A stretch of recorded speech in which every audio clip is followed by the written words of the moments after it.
Bonjour à tous. Alors, comme promis, à une nouvelle vidéo. Aujourd'hui, on va parler de dépassement. Alors, parfois, c'est pas facile. Parfois, c'est brouillon, un peu comme ma barbe, hein, qui va peut-être pas durer non plus très longtemps, j'espère. Eh bien, je vais essayer de vous donner 2-3 astuces pour que vos dépassements soient plus efficaces et puis comprendre aussi pourquoi des fois ça coince. Alors, premièrement, vous avez plusieurs types de virages, forcément. Vous avez des virages tout simples, où là, la solution, eh bien, c'est d'arriver à faire le freinage, et puis finalement à prendre la place de l'autre, tout simplement. Et puis voilà, ça c'est très simple. Vous avez des virages aussi avec des enchaînements. Et bien là, la stratégie est un petit peu différente, puisque on peut aussi prendre une trajectoire au lieu à l'intérieur, mais c'est souvent hyper dangereux les trajectoires à l'intérieur une enfilade, parce que forcément la trajectoire de l'autre peut se refermer sur vous. Donc surtout, parfois, anticiper une trajectoire de sortie de virage qui est différente, tout simplement. Donc ça, c'est une des solutions possibles. Alors, mon tableau magique. Alors, je vois de plus en plus de personnes qui me disent « Ah, il est fantastique ton tableau. Je vous donnerai en message privé les coordonnées pour pouvoir vous l'acheter pour votre salon. » Alors, la solution, voilà, on y est, c'est anticiper, prévoir. Forcément, si on anticipe une trajectoire, on a parlé des trajectoires précédemment, la trajectoire c'est la règle. Si on est sur la bonne trajectoire, eh bien on n'a aucune raison de se faire attaquer si on est sur le freinage dégressif, on l'a vu. Si on est sur la bonne trajectoire, on n'a pas de raison de se faire doubler. Par contre, si on est parfois pas hyper précis, eh bien là on s'expose. On a aussi l'aspiration, bout de ligne droite. Bon, il faut une grande ligne droite. Bon, à solo kart, on a une très grande ligne droite. Et donc, finalement, la personne qui suit va finalement se rapprocher du concurrent qui est devant lui. Alors, ça a été découvert en voiture en 1959 sur une course de NASCAR. Et finalement, ils se sont aperçus que celui qui était derrière pouvait également dépasser parce que finalement le premier déventait l'autre, mais aussi parfois avec les voitures, l'aspiration fait aussi avancer les deux pilotes plus vite. C'est parfois le cas dans les endurances en location. Vous voyez des pilotes qui s'entendent et puis finalement ils font des courses à deux. Et finalement à deux, on va plus vite que tout seul. Dans la vie aussi des fois. Bon, alors là, dépassement bout de ligne droite, c'est facile, on a déventé l'autre, on vient chercher au freinage et finalement on prend l'intérieur. Une petite astuce à noter, c'est lors de vos dépassements, quand vous venez ici, pas toujours venir chercher le point de corde immédiatement, emmener un tout petit peu l'autre et le déplacer de sa trajectoire. Ça vous évite que si vous faites une petite erreur au point de corde, il ne va pas vous recroiser immédiatement. Voilà, c'est une petite assurance. Alors, et puis on a du vent parfois sur un circuit, on a plus de vent face, et là ça joue énormément. C'est pour ça que on baisse la tête, vous voyez des pilotes baisser la tête, et bien forcément c'est pour jouer l'aspi. Alors, les solutions pour ne pas se faire doubler, c'est quoi? C'est avant tout vos performances à vous. Finalement, un pilote qui va faire un tour en 55 secondes, puis en 56, puis en 55, puis en 56, puis en 55, il va avoir une moyenne de 55 et demi. Alors c'est sûr qu'il va être hyper rapide une fois, mais il va faire une erreur une autre fois, et il va perdre du temps comme ça. À chaque fois qu'il est lent sur ce tour-là, il s'expose à un dépassement. Il vaut mieux privilégier parfois des tours moins rapides, mais finalement avec une moyenne qui est meilleure à la fin. Hein? Si vous faites un tour en 55-20, 55-30 et puis ainsi de suite, eh bien votre moyenne, elle est meilleure. Donc finalement, on s'expose moins à se faire dépasser. Voilà. Finalement, quand on se fait dépasser, c'est souvent un problème qu'on est finalement moins rapide et qu'on fait des erreurs, hein, forcément.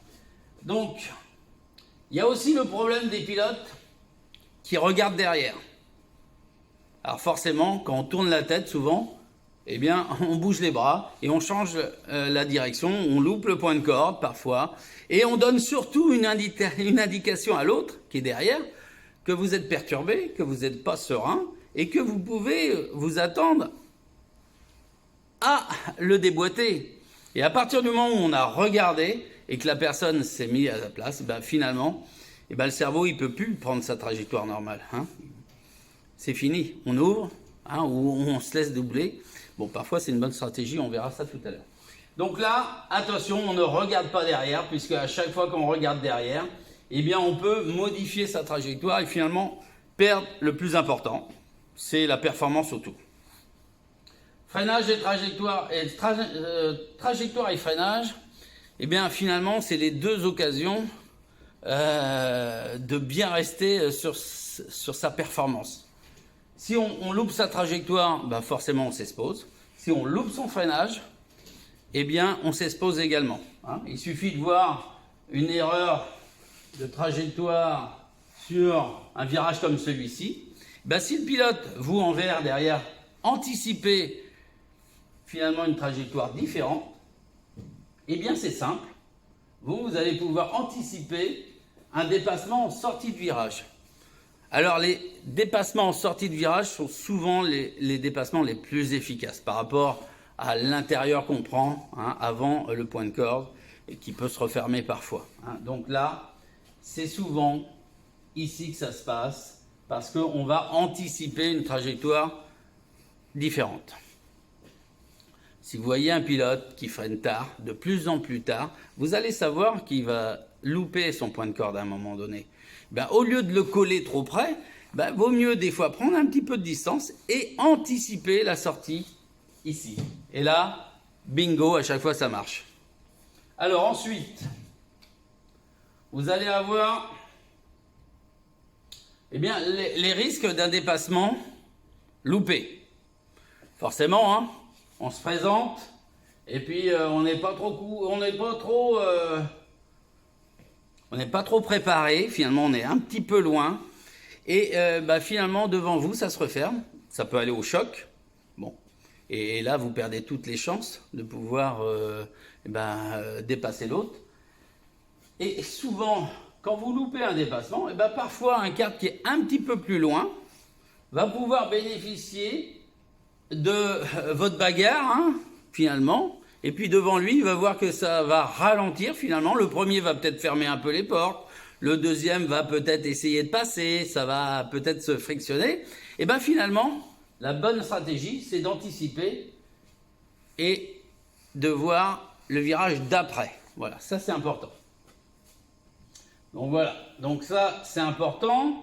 Les astuces. Alors, il y a plein d'astuces, je vais vous en donner quelques-unes.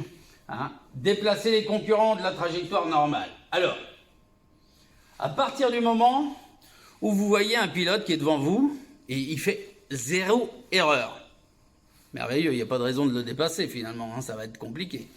Donc finalement, parfois, on peut essayer de simuler un dépassement. Voilà, on se met à l'intérieur. Peut-être que le pilote va regarder un tout petit peu. Puis petit à petit, le pilote va se dire, attention, ça va être chaud, je vais fermer un peu la trajectoire. Et en fermant la trajectoire, naturellement, il va se ralentir. Et vous savez que ça passe pas. Hein, mais le moment où il va fermer un peu plus, ici, vous allez pouvoir, en sortie de virage, anticiper une trajectoire de sortie. Et là, vous le dépassez sans aucun problème. Ça se joue dans la tête. Donc ça, c'est très très important. Anticiper et aller un peu à l'intox, c'est-à-dire finalement se présenter, mais sans vouloir y aller. Ça perturbe toujours le pilote qui est devant. Et puis il y a des gens qui sont imperturbables, qui vont jamais regarder. Il y a des gens qui vont regarder sans arrêt. À partir du moment où vous regardez, vous tournez la tête, vous donnez une indication à celui qui est derrière. Et celui qui est derrière, il dit « Ah, il m'a vu, il aura bien du mal à refermer la porte sur moi. » Voilà, donc attention, on regarde mais sans tourner la tête. Ensuite, donc, les dépassements. Alors attention, bien sûr, attendre le bon moment. Vous êtes sur un circuit, le pilote qui est devant vous fait une erreur à un endroit. S'il fait une erreur ici, là, forcément, ça ne sert à rien. Ça ne sert à rien d'essayer un dépassement ici. On sait qu'ici, il fait une erreur. Eh bien, anticipez au maximum votre position pour le doubler où il fait une erreur. Ça, c'est important. Donc, il faut réfléchir forcément, pas se précipiter, éviter les dépassements qui ne sont pas assez préparés, les pneus froids d'ailleurs. Donc, soyez très très attentifs à ça. Vous avez aussi une troisième solution, eh bien, c'est d'éviter les premiers tours. Voilà, on est pressé, on part un petit peu loin, on veut doubler, et finalement, le risque, ça serait que vous tentez un dépassement au tout départ, alors que tous les pilotes sont regroupés. Si vous faites une erreur, outre le fait de pouvoir sortir de la piste ou d'être arrêté, eh bien, votre erreur, eh bien, si vous arrêtez, vous changez de rythme, eh bien, finalement, vous allez la payer cash, parce qu'il n'y a pas un pilote derrière vous. Il y en a peut-être 4, 5, et les 5 vont passer, ou ils vont vous perturber beaucoup plus que si vous attendez mi-course, ou déjà, vous avez mis de l'espace entre vous et le concurrent derrière.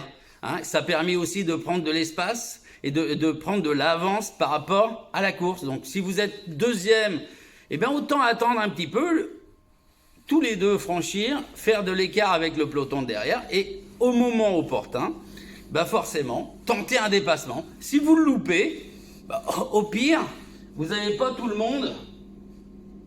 Souvent si vous le loupez, ici, forcément, c'est des fois le dernier qui passe premier, et forcément, il a bénéficié d'un vrac, d'une erreur, etc., etc. Donc, attention, on essaye de prendre de l'avance et de faire de l'écart avec le concurrent qui est derrière avant de tenter un dépassement sur celui qui est devant. Ça, c'est intelligent. Quand on peut, forcément, c'est important. Alors, nous avons une quatrième astuce qui est de ne pas être en retard, forcément. Vous voyez ici, il faut faire attention lors de vos dépassements à bien vous positionner au moment du freinage, à être à la même hauteur que l'autre. Si la personne a commencé devant vous à tourner, sachez que ça va se refermer au point de corde et là ça va plus passer. Donc forcément, oubliez, ici ça passera pas, à moins du miracle qui vous laisse dépasser. Mais même dans ce cas-là, souvent on fait une erreur de trajectoire et la personne qui est derrière vous, finalement, elle va pouvoir recroiser et vous passer en sortie de virage. Donc voilà, ne vous positionnez pas trop tard, on vient chercher, au freinage, un freinage dégressif, on l'a déjà vu, et là, on va, petite astuce, l'emmener un tout petit peu sur la trajectoire pour pas qu'il nous recroise. Alors c'est pas grand chose, c'est 50 cm, mais à partir du moment où vous l'avez un peu décalé de la trajectoire, bien finalement, il aura, même si vous loupez le point de corde, il aura du mal à vous recroiser. C'est ici, voilà. Si vous avez décalé, il ne pourra pas vous recroiser. Il y a aussi une astuce. Là, on est devant, on fait des erreurs, on se fait doubler. Et souvent, on voit souvent les pilotes vouloir recroiser tout de suite, reprendre sa place. Erreur souvent. Parce que si vous êtes fait doubler, c'est que le pilote qui est derrière vous passe peut-être tout naturellement plus vite que vous à une portion de virage. Et des fois, un tour ou deux, on le suit sans l'attaquer, on observe, et finalement on s'aperçoit qu'il ne prend pas comme nous le virage. Il freine un peu plus tôt, ou il prend le point de corde un petit peu différé. Et de ce gain-là, eh ben, vous en faites une force, et finalement, vous en profitez ensuite. C'est comme souvent lors des courses, les pilotes qui ont un vrac, moi j'ai toujours appris ça à mes pilotes, et notamment à mes enfants, on ne jette pas les gants, le casque, non. On est en panne, tant pis, on est au bord de la piste, et bien souvent, on se met à un endroit, ici, et on regarde, et parfois, on apprend pour la manche d'après. Donc soyez calme, soyez serein, toujours. Voilà. Ça c'est important, ça c'est souvent pour les pilotes de compétition. Alors ensuite, alors excusez-moi, voilà. Alors donc, ici, donc voilà. Hop, voilà, on apprend de ses erreurs et finalement c'est comme ça qu'on progresse. Quelqu'un qui se fait doubler sans arrêt, quelqu'un qui se fait bousculer sans arrêt, peut-être qu'il n'est pas assez rapide. Et il faut l'entendre, il faut se dire, c'est pas toujours les autres, c'est souvent soi. Vous avez vu tout à l'heure les courbes de la régularité. Dès lors qu'on fait un tour moins bon, on s'expose aux autres. Donc finalement, tout dépend de soi. Voilà. Donc voilà. Donc c'est quelques astuces aujourd'hui. Alors j'espère que très bientôt vous allez pouvoir venir vous exercer. On espère, bien sûr. Et n'hésitez pas, bien sûr, à partager sur les réseaux si ça vous a plu, un max. Si vous avez des questions, vous avez une problématique. Je pense que je referai un prochain atelier, peut-être avec vos interrogations. Donc n'hésitez pas, forcément. Hashtag, bien sûr, restez chez vous encore un petit peu. Et puis, un grand merci, puisque les vidéos sont partagées. Donc, merci, ils sont appréciés. Toute l'équipe est derrière vous, vous inquiétez pas, on est là, on est impatients tous de vous recevoir. Donc, à très bientôt.